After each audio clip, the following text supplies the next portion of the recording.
Thank you so much, Sarah. It's wonderful to be here. It's wonderful to see a really good turnout. I want to talk to you all a little bit about climate and public finance. Maybe I could have come up with a more descriptive title, but here we are.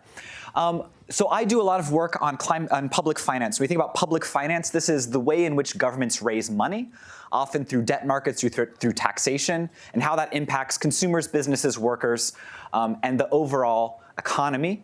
A lot of my thought has been about tax breaks. And how do firms respond to tax breaks in terms of how do they change their input mix? How do they change the scale of their business? How do they change where they do business in response to tax breaks?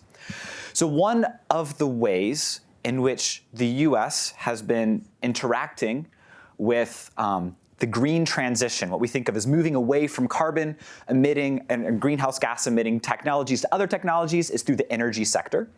So we see in the energy sector, the breakdown of greenhouse gas emissions is shown here in the left-hand chart. So we can see really big industries that drive greenhouse gas emissions are transportation, electric power, and manufacturing industry in general in the US.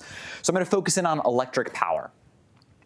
In electric power, the US tax code has been changed a lot in the last 20 years in a way that is intended to inspire investment and production of green energy, particularly through wind, geothermal, and solar sources. And so this happens through the Internal Revenue Code sections 45, which are production tax credits for wind and geothermal energy. That is, every time you generate energy with wind or geothermal sources, you get to claim a tax credit against your taxable income based on the amount of energy that you've produced. There's also the Internal Revenue Code Section 48 investment tax credit, which is really for solar production at the utility scale, which is when you build a solar farm, you're going to get a tax credit for how much money you spent in capital expenditures while building that. And that's going to also be a write-off against your taxable income.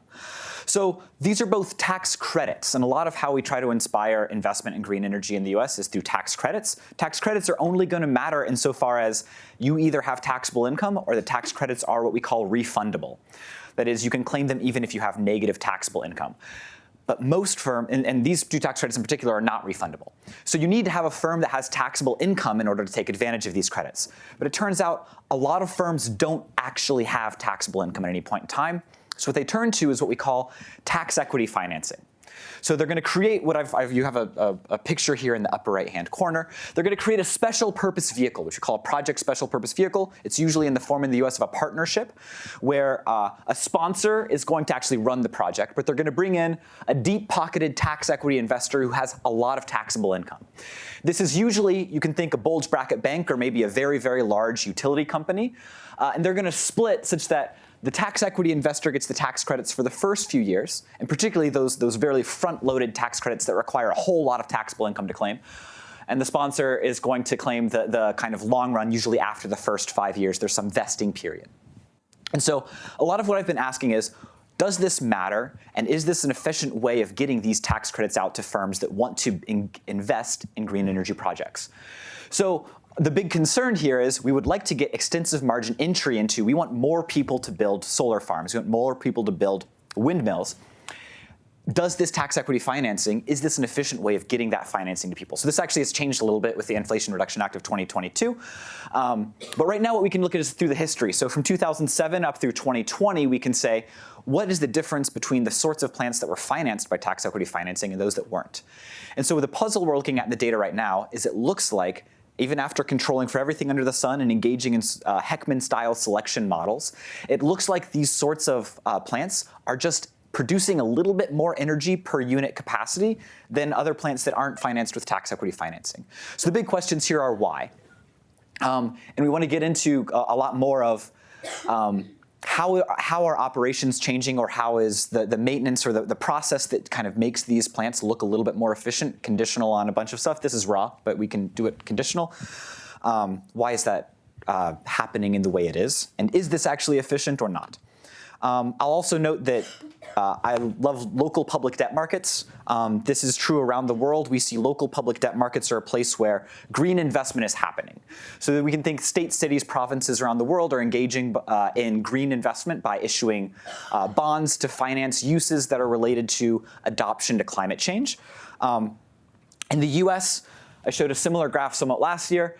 The US has a $4 trillion market for municipal bonds. And we can see Only about 11% of it right now is labeled as green, social, or sustainable. And if we look at where this investment is happening in the US, it's happening in places we might expect. So it's happening a lot in California and New York. And so it's really, really concentrated in rich coastal cities and not necessarily a broad-based investment of climate investment where we might expect. This is 2013 to 2017. The picture gets a little better if we look 2018 to 2022, but not that much better. We still see social bond investment is really primarily happening in California.